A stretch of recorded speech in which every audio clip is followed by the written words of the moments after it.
Every night, 30,000 years ago, someone woke up terrified, and the whole camp had to deal with it. 30,000 years ago, sleep was not the safe, private thing it is now. It happened in shallow rock shelters, on cold ground, with the fire between you and whatever was outside. The cold was a real threat. So were the sounds from outside, a hyena circling, a cave lion moving through the dark. Those were the dangers everyone knew about. But there was a third thing that woke people up, something that left no tracks, made no sound, and yet required just as much of a response as anything with teeth. The dream. Vivid enough that when you opened your eyes, you were not entirely sure which world was real. Here is what we know from studying forager societies that still exist today. When someone had an unusual dream, they did not keep it to themselves. They told everyone. Not any dream.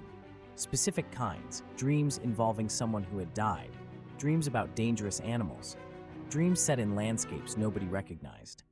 Anthropologists studying the Hadza in Tanzania, the San in southern Africa, and the Batek in Malaysia all recorded the same pattern. Unusual dreams triggered a social conversation before the day began. And the conversation was not just talk. People moved things. They changed where they slept. They repositioned objects near the person who had the dream. The dream had crossed into the waking world, and the group treated it as a real event that needed a real answer. That is not superstition. That is a social system. Archaeologists have been digging up Paleolithic shelters for over a century. Most of the attention goes to the tools, the bones, the hearths. But some researchers started looking at something else. Where did people sleep, and what was lying next to them when they did? In several Upper Paleolithic sites, the sleeping areas, identified by compressed sediment and body-sized depressions, contained small objects that did not match the tool use patterns from the rest of the shelter. The wear patterns on these objects were different. Daytime tools show edge damage from cutting and scraping.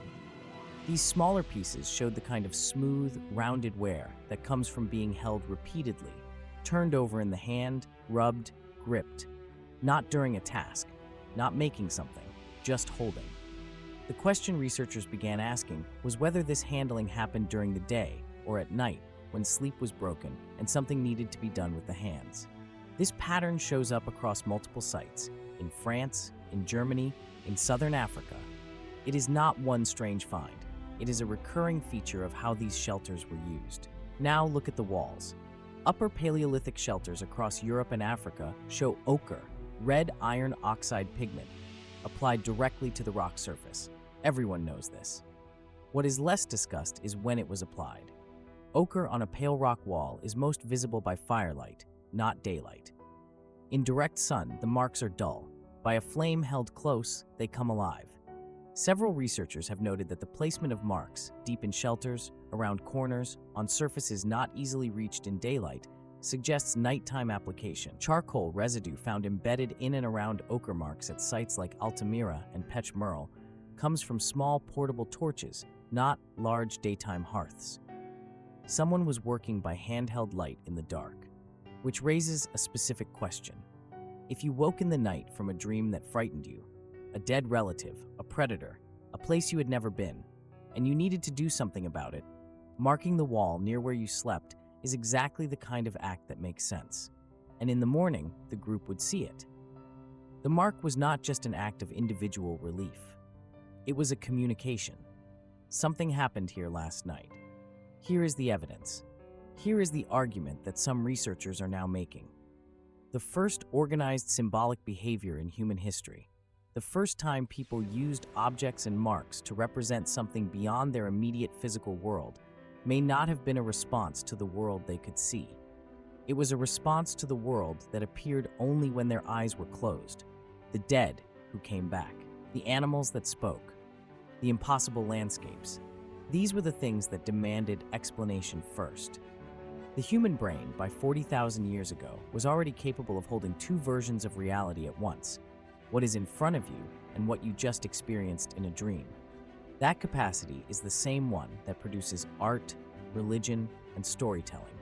And the response was always social. You did not process a disturbing dream alone. You brought it to the group. The group decided what it meant. The group decided what to do. That is a cultural institution. It just happened to start in the dark. Every religion, every myth, every story about what happens after death, they all have to start somewhere. The evidence is beginning to suggest that somewhere was a cold shelter, a broken night of sleep, and a group of people trying to make sense of what one of them had seen with their eyes shut. The next time you wake at 3 in the morning from something you cannot quite explain, you are doing something your ancestors considered important enough to tell everyone about. They just did not have the option of keeping it to themselves. If you want more stories about the hidden lives of ancient humans, subscribe. We post every week.